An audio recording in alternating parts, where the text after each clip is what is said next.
जय शिवराय भाऊनो, साखरपुडा आहे आज निकिता दिदीचा. किरकोळ फक्त रील करायचे. त्यांच्या घराजवळ गेलो, गँगआउट जमा झालत. तर इट्ट्याचा फोन आला, त्याचं कार्यालयाचं ओपनिंग आहे, 5 मिनिटं फोटो काढून जा म्हणला. 5 मिनिटाचा अर्धा तास होत्यात माहिती आहे, तरी पण गेलो. भाऊ आहे आपला. इकडनं सण्याचा फोन ये की लवकर म्हणून. तर इथलं आवरलं लवकर. पेट्रोल पंपावर गेलो, परत फोन आला सण्याचा आणि म्हणतोय मग गावात जा, येताना देवाला जाणार, ती फोटो काढायचा रे. निघालो गावाकडं. घसारेसने पुढे येते तोवर परत फोन आलाय. हॅलो, रणछोड हॉलवर गेलाय डायरेक्ट. साले को बम से उड़ा दूंगा एक बार हाथ में आ जाए तो. डोकंच फिरलं माझं. कंट्रोल. आलो परत. काल बाळूमामांचा कार्यक्रम झालता, सगळीकडे भंडारात. ही शेवटची फर्स्ट कॉपी करत आलो. पोचलो हॉलवर. काय चाललं नव्हतं, काय नव्हतं. उगाच गडबडीनं बोलावला यानं. जेवणाचा वास आलता, काहीतरी खाऊन येऊया म्हटलं. तर कुठलं काय, आमच्या नशिबात ओळखच होती नुसते.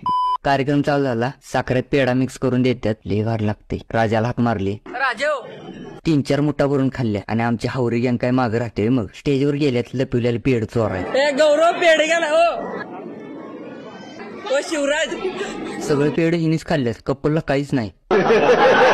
कपलची एंट्री होणार होती, तर आमची चेष्टा चालू झाली. डीजे सनी स्टेजवर हजर राहायचा, पेढ काय बसाय नाही तिथं.